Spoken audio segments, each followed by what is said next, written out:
Great players like Colin Morikawa know how to keep their backside up against an imaginary line as they move into the transition and the downswing. Well, how do they do that? One really great way to do it is by getting an amazing hip turn. Here's another great example of this. This is Siwoo Kim. I mean, this is just like poetry right here. That is so perfectly aligned.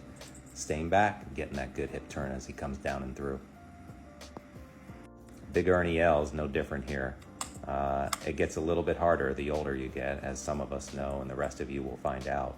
But he's in that great position as he comes down and making that nice hip turn. So here's one of my students, Jerry, and we're working on this in the sim, and we draw this imaginary line, and he goes to the top. He puts the ball in the center of the face right when he sets up, and he goes to the top of his swing, and he starts to move off of this back line, a little bit of an early extension here, and he's about this far off that line. And so the heel has moved that far into the ball. And that just, as you can imagine, causes a lot of problems.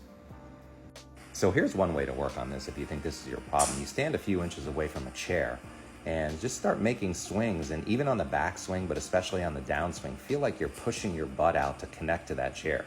So yeah, trying to make that hip turn is important, but if you can just push and stay back and sit down into these shots a little bit better, you're gonna be in a much better spot. You think you're the only one struggling with this? Look at this, Tiger, exaggerated rehearsal, working on the exact same thing.